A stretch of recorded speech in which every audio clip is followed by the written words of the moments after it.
오늘도 코로나19 신규 확진자 수가 1,000명을 넘어서 많게는 1,200명대에 달할 것으로 예상됩니다. 일주일 연속으로 1,000명대 확진자가 나오는 건데 이 확산세가 비수도권으로 번지고 있어서 우려가 커지고 있습니다. 이준범 기자입니다.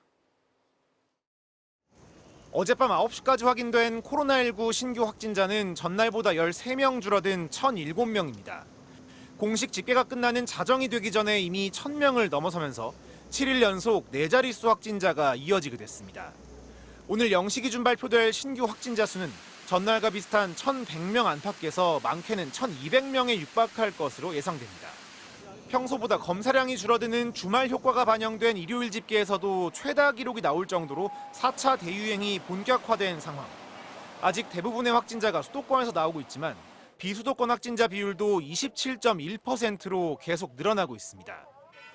대구 동성로의 한 주점에서는 33명이 확진됐고 전북 익산 한 농장에서도 외국인 노동자 10여 명이 감염되는 등 곳곳에서 집단 감염이 잇따르고 있습니다. 20, 30대가 자주 출입하는 유흥시설이나 일반 주점 등을 매개로 해서 감염이 확산되고 있습니다.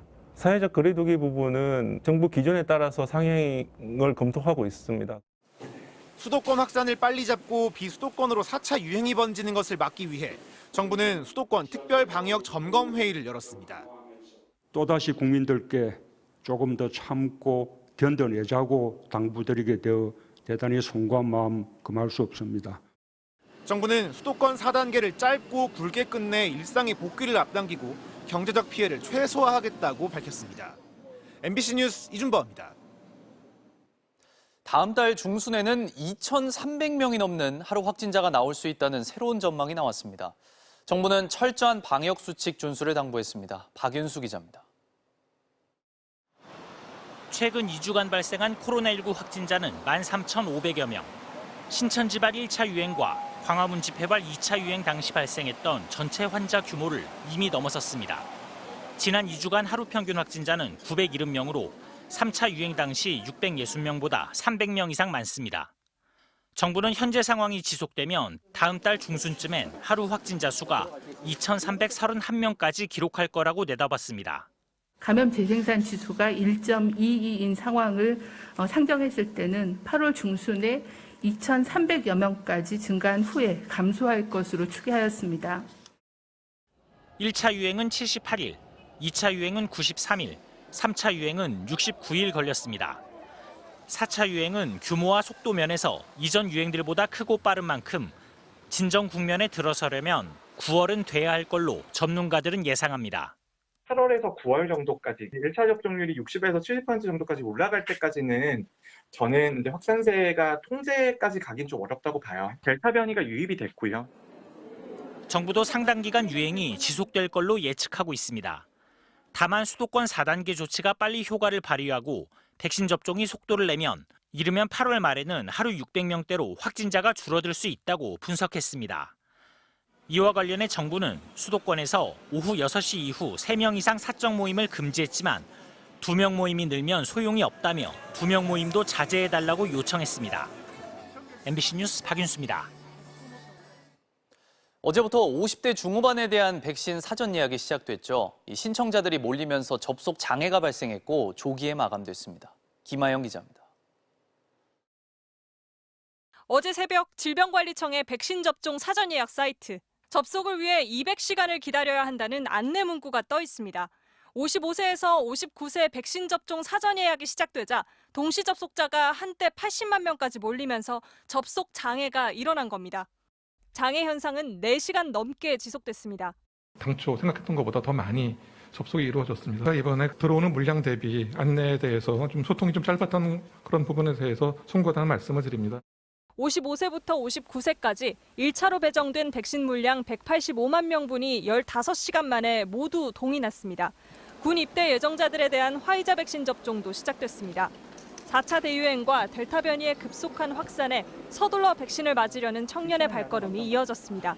한 번 맞고 21일을 기다리는 거여가지고 빨리 맞고 좀 기간을 두고 군대를 가는 게 좋을 것 같아서 빨리 맞았습니다. 실제로 신규 감염 절반 이상이 델타 변이인 미국에선 신규 확진자의 99.7%가 백신을 맞지 않은 것으로 집계됐고 로스앤젤레스 카운티의 경우 백신 접종을 마친 460만 명 중 0.06%만 바이러스에 감염된 것으로 나타났습니다. 정부는 4차 유행의 기세를 꺾기 위해 백신 물량이 확보되는 대로 접종의 속도를 내겠다는 계획입니다. 어제 예약을 하지 못한 50대들을 위해 19일부터 다시 사전 예약을 받을 예정입니다. 오늘부터는 수도권의 택배기사와 학원 종사자, 초등학교 저학년 교직원, 돌봄 인력 등 72만 명에게 이스라엘 정부와 교환한 화이자 백신을 접종합니다. MBC 뉴스 김아영입니다. 내년 최저임금이 올해보다 5.1% 오른 시간당 9,160원으로 결정됐습니다. 임기 내 최저임금을 10,000원으로 올리겠다던 정부의 공약 결국 무산됐습니다. 윤수환 기자입니다. 최저임금위원회는 내년도 최저임금을 시간당 9,160원으로 의결했습니다. 월급으로 환산하면 191만 4,440원, 올해 시간당 최저임금 8,720원에서 440원, 5.1%가 오른 금액입니다. 역대 최저 인상률을 기록한 올해 1.5%보단 상승폭이 커진 것으로 코로나19 이후 경기 회복 전망이 부분적으로 반영된 결과라고 최저임금위는 밝혔습니다. 코로나 위기 극복과 더불어 이 경제사회적인 격차를 완화하기 위한 그 노력을 경주하는데 이 정도가 아마 최선의 방안이 아니었는가. 이번에도 협상은 순탄치 않았습니다. 어제 오후부터 이어진 마지막 회의에서 노동계는 시간당 10,000원, 경영계에선 8,850원을 최종안으로 내세우며 팽팽하게 대립했습니다. 입장차가 좁혀지지 않자 공익위원들은 9,160원을 제안했고 민주노총 추천 근로자위원 4명은 인상폭이 너무 낮다며 회의장을 떠났습니다. 이후 사용자위원 9명도 인상안에 반발하며 항의 표시로 퇴장해 결국 이들이 불참한 상태로 투표가 진행됐습니다. 이번 결정으로 문재인 정부의 임기 내 최저임금 10,000원 공약은 공식적으로 무산됐습니다.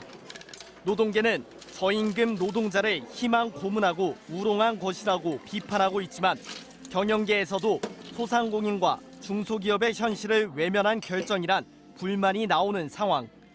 양측의 거센 반발로 당분간 진통이 이어질 것으로 예상되는 가운데 노동부는 다음 달 5일까지 최저임금을 확정 고시할 방침입니다. MBC 뉴스 윤선입니다.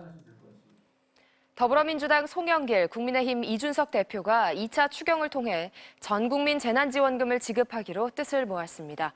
다만 지급 시기는 방역이 안정된 이후 적절한 시점을 논의하기로 했는데요. 국민의힘 내에선 당의 기존 입장과 다르다는 반발이 나왔습니다. 이학수 기자입니다.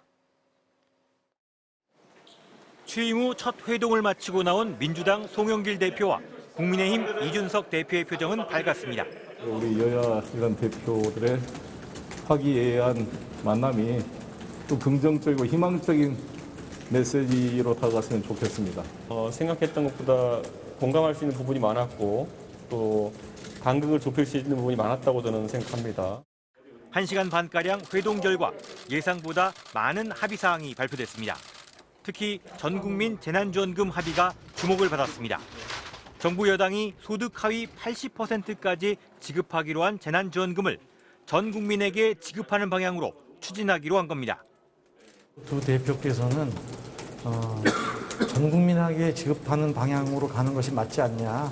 그런데 공감대를 이루신 것 같고.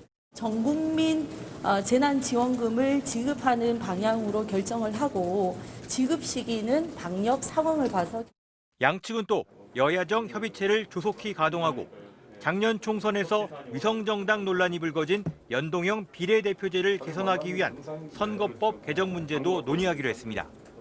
여야 대표의 합의에 따라 전국민 재난지원금 논의가 다시 탄력을 받을 거란 관측도 나왔는데 국민의힘 내부 파열음이 또 다른 변수로 떠올랐습니다. 당 중진인 조혜진 의원과 대선 출마를 선언한 윤희숙 의원이 당의 기존 입장과 다른 합의를 해줬다며 이 대표의 비민주성을 문제 삼고 나선 겁니다. 논란이 커지자 국민의힘 이준석 대표는 소상공인 지원 후 남는 재원이 있으면 방역 상황을 고려해 전국민 재난지원금 필요성을 검토하자는 취지였다고 해명했는데 파장이 쉽게 가라앉지 않을 것으로 보입니다. MBC 뉴스 이학수입니다.